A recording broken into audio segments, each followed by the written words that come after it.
একে একে ধরা পড়ছে বিগত স্বৈরাচারী হাসিনা সরকারের এমপি মন্ত্রীরা।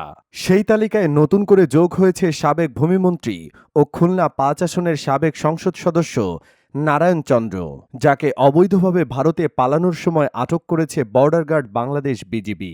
পাশাপাশি রাজশাহী ৩ আসনের সাবেক সংসদ সদস্য আসাদুজ্জামান আসাদকেও র্যাব গ্রেপ্তার করেছে। চলুন বিস্তারিত জেনে নেই।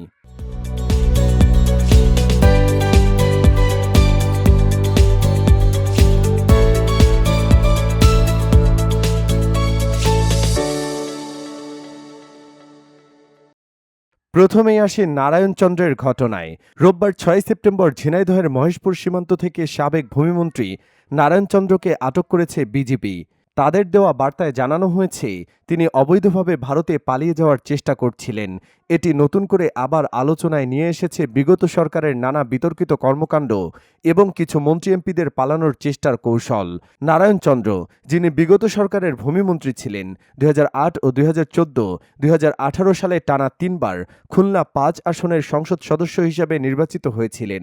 রাজনৈতিকভাবে প্রভাবশালী এই ব্যক্তির ক্যারিয়ার ছিল নানা চ্যালেঞ্জের মধ্যে, বিশেষত দুর্নীতির অভিযোগে। তিনি শুরুতে মৎস্য ও প্রাণী সম্পদ মন্ত্রণালয়ের প্রতিমন্ত্রী হিসেবে দায়িত্ব নেন এবং মৎস্য ও প্রাণী সম্পদ মন্ত্রী সাইদুল হকের মৃত্যুর পর পুরো মন্ত্রণালয়ের দায়িত্ব পালন করেন।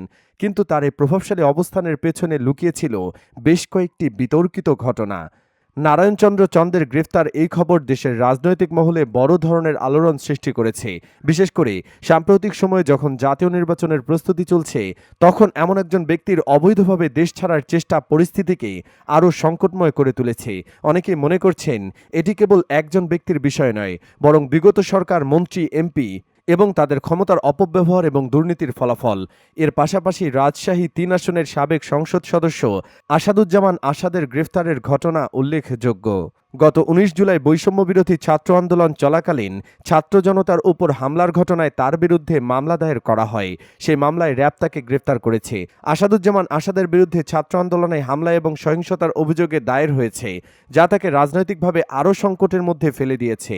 রাজনৈতিক বিশ্লেষকদের মতে এই গ্রেফতার কেবল শুরু। বর্তমান সরকারের নজরদারিতে বিগত সরকারের আরও অনেক মন্ত্রী, এমপি ধরা পড়ার সম্ভাবনা রয়েছে। গত কয়েক বছরে ক্ষমতার অপব্যবহার, দুর্নীতি এবং জনগণের স্বার্থবিরোধী কর্মকাণ্ডের ফলশ্রুতিতে যারা ফেঁসে যাচ্ছেন, তারা এখন একে একে ধরা পড়ছেন। এটি আসন্ন নির্বাচনের আগেই দেশজুড়ে বড় ধরনের পরিবর্তনের ইঙ্গিত দিতে পারে।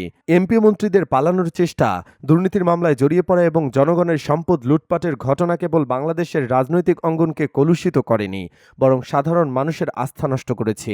বিশেষজ্ঞদের মতে এই ধরনের ঘটনা আরও ঘটবে এবং বিগত সরকারের নানা কেলেঙ্কারির পর্দা ফাঁস হবে। এদিকে জনগণের মধ্যে আস্থা পুনরুদ্ধারের চেষ্টায় বর্তমান প্রশাসন কঠোর অবস্থানে রয়েছে।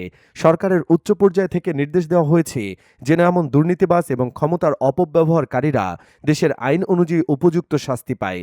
এতে দেশজুড়ে আইনের শাসন প্রতিষ্ঠার প্রত্যাশা তৈরি হচ্ছে। সামগ্রিকভাবে দেশের রাজনৈতিক পরিস্থিতি এখন দ্রুত পরিবর্তিত হচ্ছে। আসন্ন জাতীয় নির্বাচনের আগে এসব ঘটনা দেশজুড়ে রাজনৈতিক উত্তাপ আরও বাড়িয়ে তুলেছে। মানুষ অপেক্ষায় আছে এই ধরনের আরও কতজন প্রভাবশালী ব্যক্তি ধরা পড়বে এবং দেশের সুশাসন প্রতিষ্ঠার পথে সরকার কী ধরনের পদক্ষেপ নেবে। এই ছিল আমাদের আজকের খবর। আমাদের সঙ্গে থাকার জন্য ধন্যবাদ।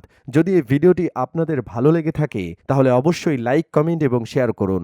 আর চ্যানেলটি সাবস্ক্রাইব করতে ভুলবেন না, যাতে সব খবর সবার আগে পেতে পারেন। আগামীকাল আবার ফিরে আসব নতুন কিছু নিয়ে। ধন্যবাদ, সুস্থ থাকুন এবং আমাদের সাথেই থাকুন।